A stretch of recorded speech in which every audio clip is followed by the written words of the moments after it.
Channel Diary. This is my life.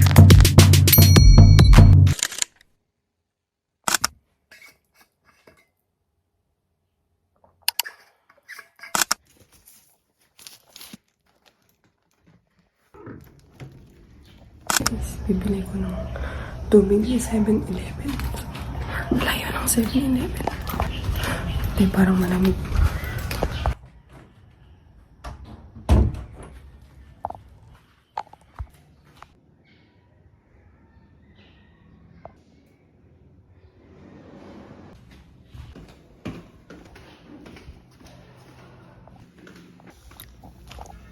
Hello guys. Sobrang tahimik ng Bakaking. Ay, layo. Kasi yun yung gate 1 ng SLU. Diba? Ayaw ko na. Wala pa ako sa kalahati. Mag-jeep na lang ako pagbalik guys. Kasi may dala akong tubig. So,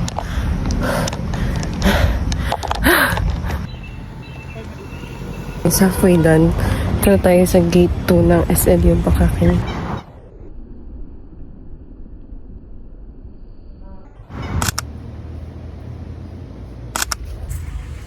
Sakay na dyan, sakay na.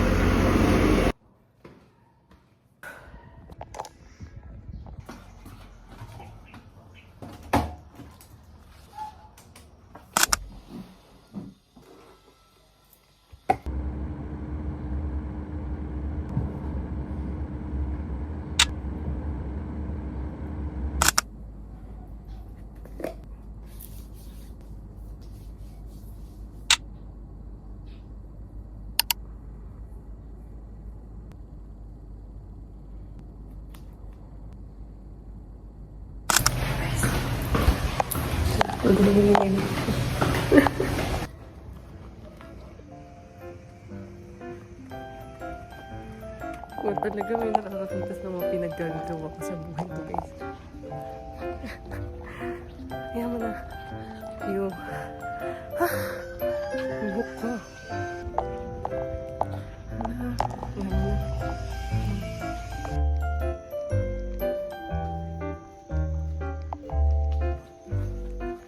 Labas ka na diyan. Ano to?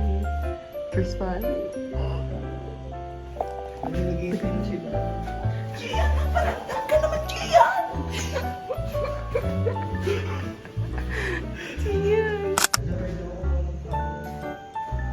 Diba?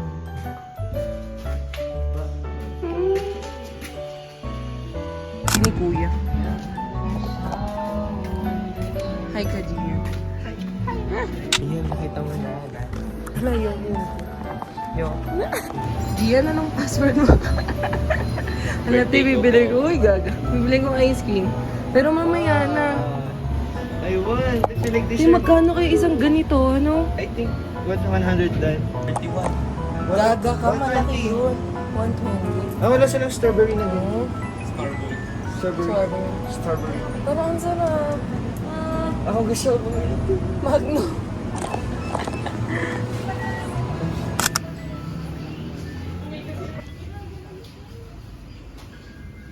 Ito na, sa hub. Yung pa sa oh, Bakaking hub, dapat. Okay?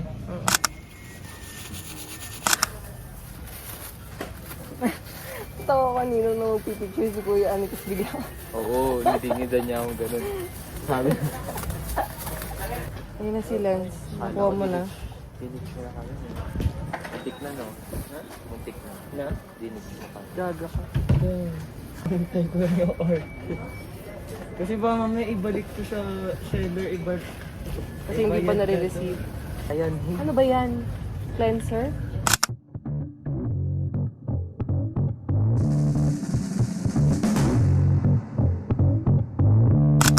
Hello guys, pauwi na tayo. Kauwi na si Gian tapos si Lance kasi doon lang sila sa si Lance tiga phase 3 lang tapos ako. Tapos si Gian tiga phase 1 tapos ako. Hala. Tiga dito. Sobrang init guys. Feeling ko basa na yung kitty-kitty. Ang daming aso, te. Oh my goodness. Anyway, yun lang naman. Uwi na. Tapos mag-aaral na. What a productive day it is today.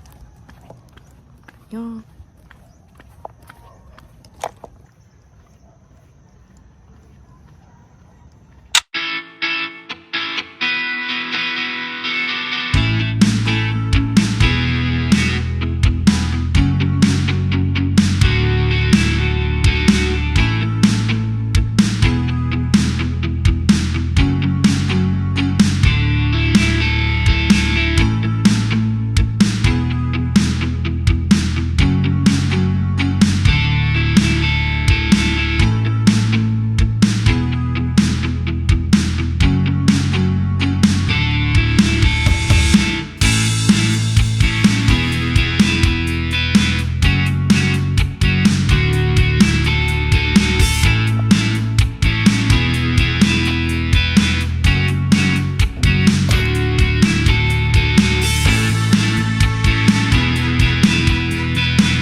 Wala namang pasok bukas. Ngayon, so parang cheat day ko ngayon. I need to rest. My mind need to rest from all the things she's been through.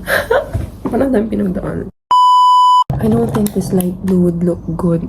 Siguro tayo natin itong gray. Ano siyang light, yung beach. Ito, feeling ko ito. Guys, wala akong acetone. Slayer, manipis siya, pero tinry ko siya tisarin. Ang ganda niya. In fairness, if colorful kasi. Ganda rin ito, oh. Like, ang kaganda nila lahat. Pati yung purple. Hala. Yung red din maganda. Pero, ito na lang. Parang mas... Ayun ko, pero ang ganda talaga, guys. Ano ba? Ano ba? Ano ba? Try ko to sa pinky ko. Namon, bakbakin ko na lang. Ganda niya, guys. Kakulay niya tong bracelet ko. So, what if yan na lang? Itong dalawa na lang sa dulo. Tapos gray.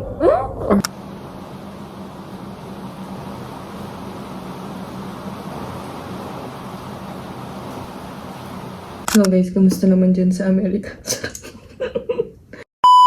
Okay, if you're new here to my channel, English is bukan yung dollars yun, but I'm starting this at every end of my video. Meron ng short verse or words of encouragement. Wala pa ako naisip, pero ang naisip ko si wow. Hashtag wow with joy.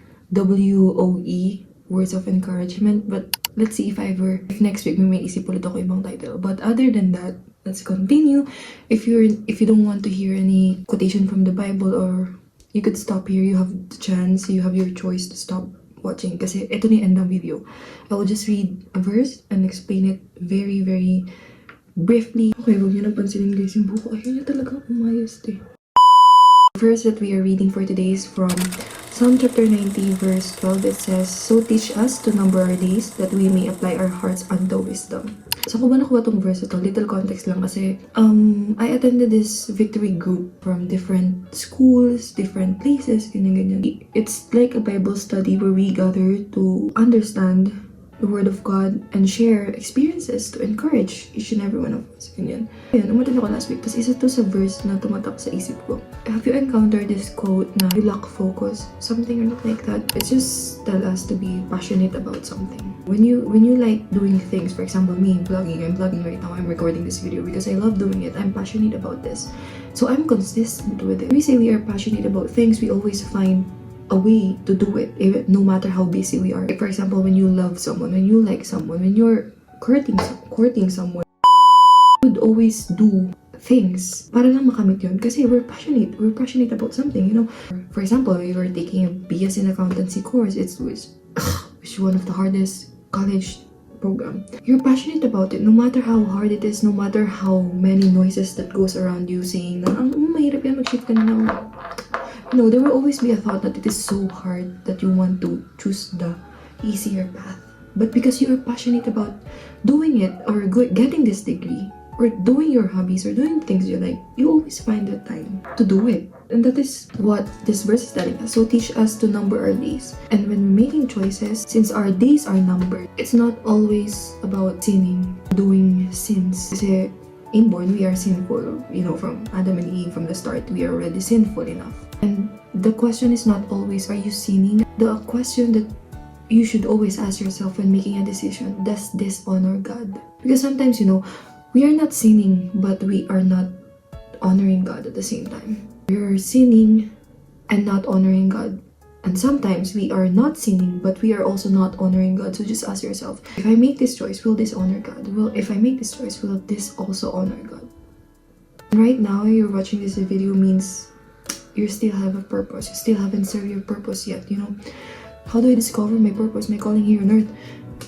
Just pray. We'll always go back to that 2 words, just pray. Now you know your purpose here. You know, if you're a student, maybe your purpose right now is to study, right? Get that degree, graduate, honor God, and just pray. It will just come across your mind like, boosh, ganun.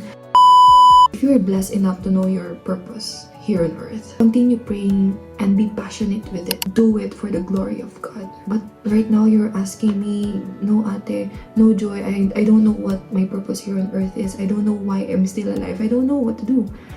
I just study, I just go. I just wake up for the next day, you know. Just keep going. If you're in a point of life where you don't know your purpose just yet, just be consistent in praying. Be passionate in praying because God will eventually spoke to you. Nak, ito yung gagawin mo. It will just come across your mind. Paano po? While you're praying, bigla na lang magpapap your idea. And when that idea pops up, ask yourself, does this honor God? And if that thing honors God, huwag ka naman ganang isip na gawin yun. So again, from Psalm 90 verse 12, it says, so teach us to number our days, that we may apply our hearts unto wisdom. Be passionate about it. Just do your thing. Let me repeat, if you are blessed enough to know your purpose here on earth, know your calling, you know God has called you to do something, and you know that something, be passionate in doing it.